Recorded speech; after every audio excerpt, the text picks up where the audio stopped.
അപ്പോൾ ഹെഡ്ഫോൺ ആദ്യം അൺബോക്സ് ചെയ്യുന്നത് തന്നെ നമുക്ക് ഹെഡ്ഫോണിൽ നിന്ന് തന്നെ മറ്റുള്ള കാര്യങ്ങളും തുടങ്ങാം. എന്തായാലും ഫിസിക്കലി നോക്കുവാണെങ്കിൽ വളരെ മനോഹരമായിട്ടുള്ള ഡിസൈൻ ആണ്, ലൈറ്റ് വെയിറ്റ് ആണ്, കൂടാതെ ആ ഒരു blue and silver colour combination നല്ല രസമുണ്ട്. ചെവിയിലൊക്കെ വെച്ച് നമ്മൾ പുറത്ത് പോകുമ്പോഴത്തേക്ക് ഒരു 10 പേര് നോക്കുന്നുള്ളതിൽ വേറെ ഒരു സംശയമില്ല. പ്രത്യേകിച്ച് നിങ്ങളൊരു വണ്ടി പ്രാന്തനാണെങ്കിൽ ഉറപ്പായിട്ടും നിങ്ങളിത് നോക്കും. കാണാൻ കണ്ടോ ആ ഒരു പോണി ബ്രാൻഡിങ്ങും കൂടാതെ മസ്താങ് ബ്രാൻഡിങ്ങും ഒക്കെ ഇതിൽ ഹൈലൈറ്റ് ആയിട്ട് തന്നെ കാണാൻ സാധിക്കും. പിന്നെ ആ ഒരു ഹെഡ്ഫോൺ നമുക്ക് തലയുടെ വലിപ്പത്തിനനുസരിച്ചിട്ട് അഡ്ജസ്റ്റ് ചെയ്യാൻ സാധിക്കും.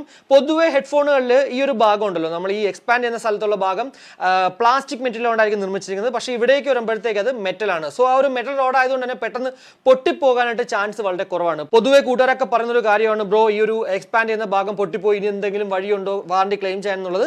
എന്നാൽ ആ ഒരു പ്രശ്നം ഇവിടേക്ക് ഈ ഒരു ബോൾട്ടിന്റെ മസ്താങ് ക്യൂലേക്ക് വരുമ്പോഴത്തേക്ക് വരെയില്ല. പിന്നെ ആ ഒരു ഇയർ കപ്പുകളിൽ ഉപയോഗിച്ചിരിക്കുന്നത് മെമ്മറി ഫോം ആണ്. അതുകൊണ്ട് തന്നെ നമ്മളെ ചെവിയിൽ അങ്ങോട്ട് കുറച്ച് കൂടുതൽ നേരം ഉപയോഗിച്ചാലും പെട്ടെന്ന് അങ്ങോട്ട് ചൂടാകാൻ ചാൻസ് വളരെ കുറവാണ്. അതേപോലെ തന്നെ ആ ഒരു തല തട്ടുന്ന ഭാഗം ഉണ്ടല്ലോ, അവിടെയും ആ ഒരു മെമ്മറി ഫോം ഉപയോഗിച്ചിട്ടുണ്ട്. സോ അവിടെ അങ്ങോട്ട് പെയിൻ എടുക്കാനും ചാൻസ് വളരെ കുറവാണ്. പിന്നെ നമുക്ക് കണ്ട ഇതേപോലെ ഇയർ കപ്പുകൾ ഇങ്ങനെ നമുക്ക് ടിൽറ്റ് ചെയ്യാൻ സാധിക്കുന്നതാണ്. അതേപോലെ തന്നെ വലതുവശത്ത് നോക്കുവാണെങ്കിൽ കുറേ ബട്ടൺസും അതുപോലെ തന്നെ പോർട്ടുകളും കാണാൻ സാധിക്കും. ഏറ്റവും മുകളിലായിട്ട് വോളിയം അപ്പ് ആൻഡ് ഡൗണും അതുപോലെ തന്നെ പവർ ഓൺ ഓഫ് ബട്ടണും കാണാൻ സാധിക്കും.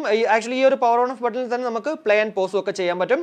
പിന്നെ LED ഇൻഡിക്കേറ്റർ ഉണ്ട്, അതേപോലെ തന്നെ 3.5 mm പോർട്ടുണ്ട്, ടൈപ്പ് സി പോർട്ട് കാണാൻ സാധിക്കും, മൈക്ക്, എക്സ് ബേസ് എന്ന് പറഞ്ഞ മറ്റൊരു ബട്ടണും കാണാം.